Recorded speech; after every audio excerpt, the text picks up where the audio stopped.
As a raider scavenging a derelict world, you settle into an underground settlement. But now you must return to the surface, where Ark machines roam. If you're brave enough, who knows what you might find? Ark Raiders, a multiplayer extraction adventure video game.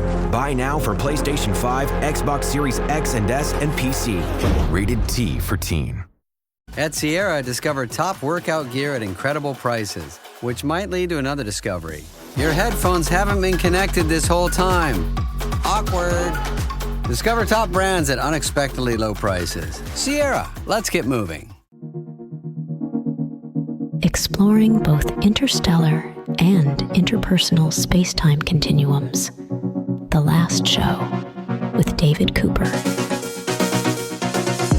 Calling all astronauts, you're in luck. We're talking space food, specifically protein powder brewed from thin air and astronaut urine. It is weird, it is wonderful, and it might be the key to surviving long missions far away from Earth, like on Mars. I am, of course, joined by our foreign correspondent, Tony Five. Tony, welcome. David, I've thought about this just for long flights alone. I've had the food on some airlines, so I want to know more, David. I do too. So we're here with Dr. Christiane Hahn, who's a science lead for biology at the European Space Agency, who works on this. Christiane, welcome to the show.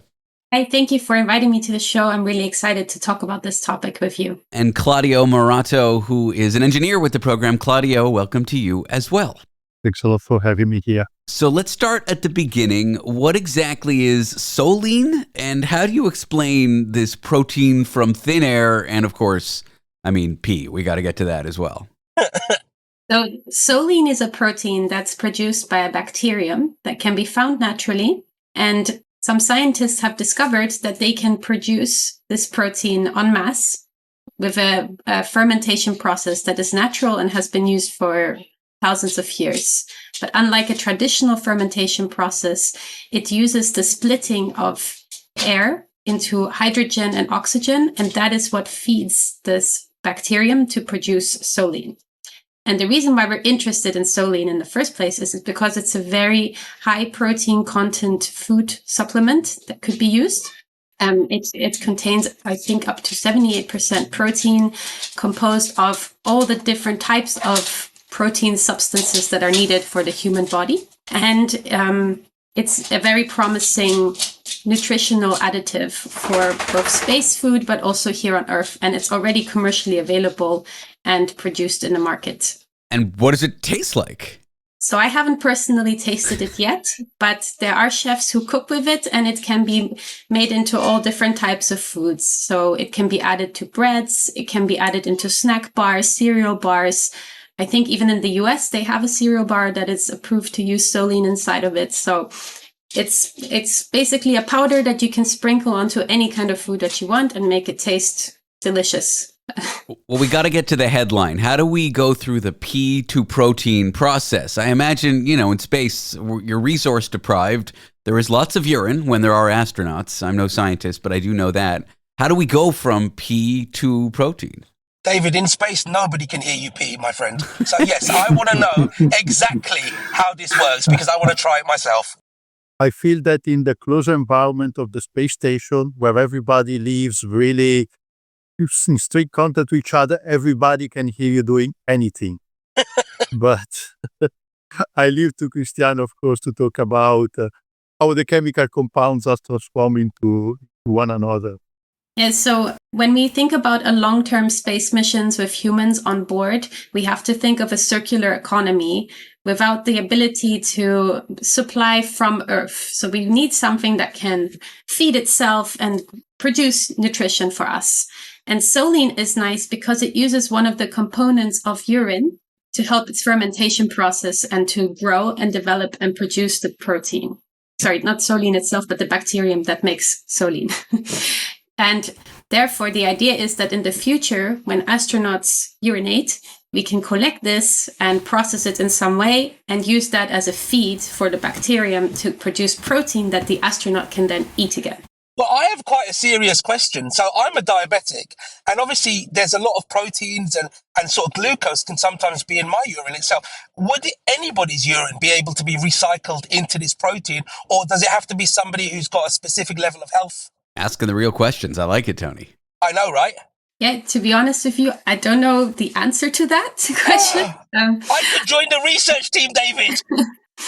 I think in general, as long as there is ammonium that is, or urea that is found in urine, if you can isolate that particular chemical from the urine, it doesn't matter where the urine is coming from. Okay. You wouldn't use the whole urine to feed the bacterium. You're extracting specific parts, specifically urea. Yeah, so specific components of the urine is going to be used. And the byproducts of that, so obviously you're taking some, but there will be some elements that are left over. Can that be recycled as well? Are you recycling 100% of the urine, or is there going to be some elements that are going to be waste products? Well, it's I give a general answer. I mean, resources are scarce on Earth and even less available, even more scarce on orbit. Everything has a certain weight that is expensive to lift up and bring in orbit. So the goal is to recycle as much as we can. And now I say it a bit as a joke. Allow me this here. We are talking about eating coming from urine, right? They're eating food coming from urine. But astronauts, since the space station is there, they've been drinking water that is recycled also from their urine. So the idea about the optimal utilization of resources and never waste anything has always been there in spaceflight. It's an environment where every single gram is important. So, yeah, we are trying to recycle as much as possible. And this project, is very important because beside making food, and obviously that's why we are here, and that's the interesting part, there is another interesting part. It improves the capability to recycle water, or for instance, hydrogen that until now has been always being wasted. But thanks to this bacteria, it can be recombined with oxygen into water. So it will improve not only the capability to make food, but the complete, let's say, ability to recycle in a better way what we are doing now via chemical processes, basically by introducing biological processes in the whole life support system complex environment. How soon until we see this on spaceships with astronauts using it, or on bases on Mars or on the moon? Are we close to an actual product here? Will I soon be able to eat protein made from my own pee? Yes and no, in the sense that on ground, as Christiane said, is already in commerce, right? In some countries has been approved by the dedicated food agency, so you can eat the things made out of Solein proteins. In space, we count in a couple of years, let's say, to do an experiment. The experiment is the first step. We won't be using amino acid coming from human urine. At the beginning, we will just bring everything that is needed from ground, including the amino acids, basically. And we will first try to understand how the bacteria work in microgravity, because on ground they work, we know it. But if you put them in an environment where they are floating away, are they working in the same way? Do we have to change any parameter to make them healthier? Is it safe? Is the product safe to eat? Are there any risks associated with that? Could I get sick from this potentially? Was approved in some countries, as Claudio mentioned. So in Singapore, it's allowed to be eaten. And in the US, it got recently approved by the FDA as well. Great. Which means it passes safety standards. It's perfectly safe and natural. It's not synthetic. It's just collected from the wild. Well, thank you both so much for coming on and telling us about this. It's a great story. It's interesting science, and it should make things for astronauts a little easier in the future. Claudio Moratto is an engineer, and Dr. Christiane Hahn is a biologist with the European Space Agency. Christiane, thanks for being here. Thank you so much. And Claudio, thank you as well. Thanks as well. It was a pleasure. Thank you, guys. I love it.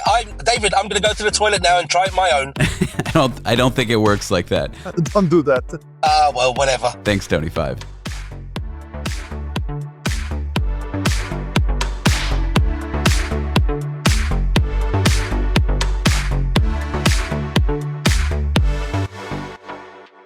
Rinse takes your laundry and hand-delivers it to your door, expertly cleaned and folded. So you could take the time once spent folding and sorting and waiting to finally pursue a whole new version of you. Like Tea Time You. Or this Tea Time You. Or even this Tea Time You. So did you hear about Dave? Or even Tea Time You. So update on Dave. It's up to you. We'll take the laundry. Rinse. It's time to be great.